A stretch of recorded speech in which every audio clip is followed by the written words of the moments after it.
Lesmos, Curva Parabolica, Variante della Roggia. If you've watched the Italian Grand Prix at the Autodromo Nazionale di Monza, you may have heard the commentators referring to the corners by some weird names.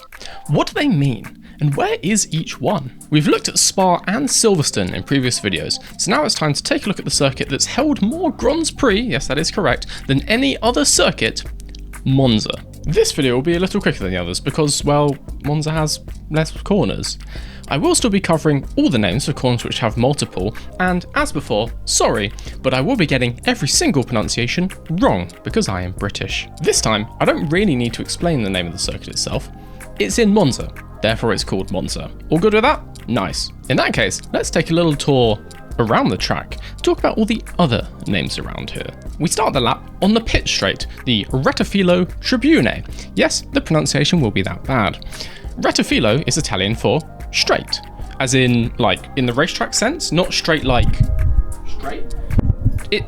It's a straight. Tribune means grandstands, and yeah, fair enough. Turns 1 and 2 make up the infamous chicane that haunts the nightmares of every sim racer, known as either the Prima Variante or the Variante Rettifilo. Variante translates to chicane, surprisingly, and so these two names mean first chicane or straight chicane, respectively. Now, some of you may have heard some older people use one other name for this chicane, the Goodyear chicane. This name was sometimes used for the old double left-right layout, but this was changed back in the year 2000, and it hasn't been called that since. Goodyear was obviously named after the tyre company, a little bit of sponsorship for them, but if you're not paying anymore, lads, you don't get to put your name on it. Off to the history books of you. Turn 3 is officially the Curva Biassono, but it is more famously known as the Curva Grande. Biassono,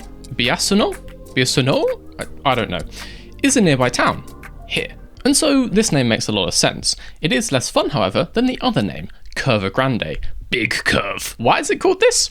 It is a curve, it is big curve. Nice. If you thought that First Chicane and Big Curve were inspired works of poetry, just wait until you get to turns 4 and 5, the Seconda Variante, the second chicane. I'll give you 3 seconds to try and guess why it is called this. No, I won't, it's because it's a second chicane. This is right up there with Spa's double left in the wow, thanks category of corner names. There is another, more interesting name for this corner, the Variante della Roggia, the chicane of the canal. Okay, cool. So there must be like a canal or a river nearby here? Somewhere? Right? So there is a sort of drainage ditch outside the perimeter wall here, which I guess could have been a stream back in the day. It's not exactly inspiring anymore though, is it? I'd say they'd be better off renaming it to something which actually describes it nowadays, perhaps the Variante del Codolo di Salsiccia. Little joke for the Italians out there. Turns 6 and 7 are the Lesmos, Lesmo 1 and Lesmo 2. These are named after the nearby town of Lesmo, over here. Slightly insulting to the much closer nearby district of Pedregalo, right next to the circuit, but history is written by the victor, I guess. In fairness, Lesmos is an iconic name for a corner, so I'm not too unhappy about the inaccurate names. Wait a second!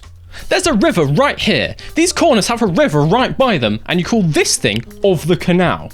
What do you do? The kink in the straight after Lesmo 2 doesn't get a corner number, but it does get a name, the Curva del Serraglio. Basically, this whole area here used to be a serraglio, which translates as a menagerie, a place where you keep exotic animals. Considering the whole track was built on the grounds of the Villa Reale di Monza, the royal villa of Monza, it's not hard to imagine that the king of Italy, back in the day, might have kept, I don't know, some zebras in here, something like that. As far as I know, there aren't any zebras anymore, but if any of you do go to the Italian Grand Prix and you do see some in here, now you know why. Turns 8, 9 and 10 make up the Variante Ascari, named after Alberto Ascari, a Milan local, one of Italy's greats and the first ever world champion for Ferrari. It would make sense that Monza would have a corner named after this Italian legend.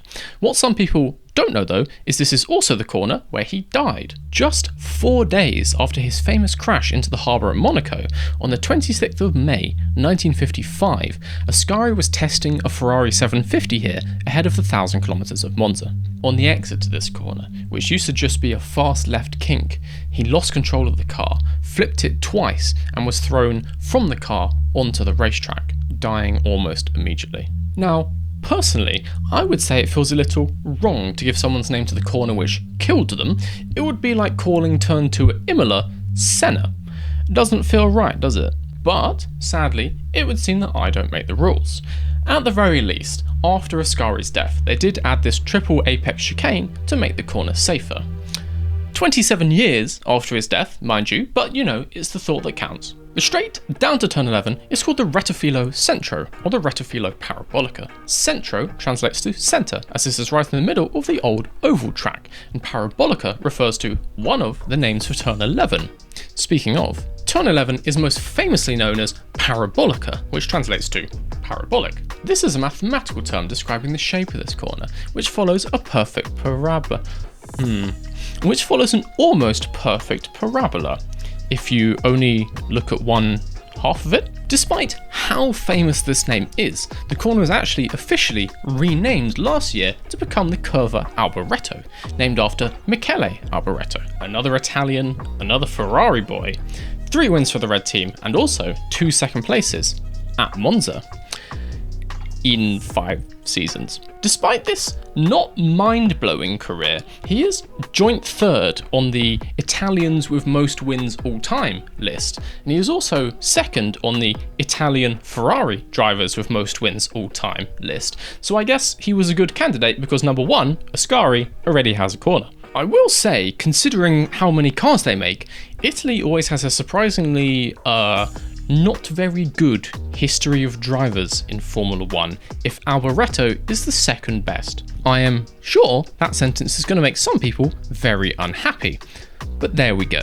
And with that, we are back to the line to start another lap.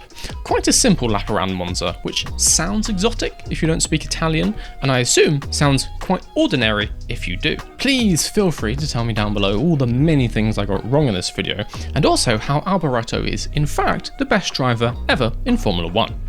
I have been Mr. V, like this video if you liked it, and subscribe so you don't miss the next one. Until then though, stay safe, and I'll see you guys later.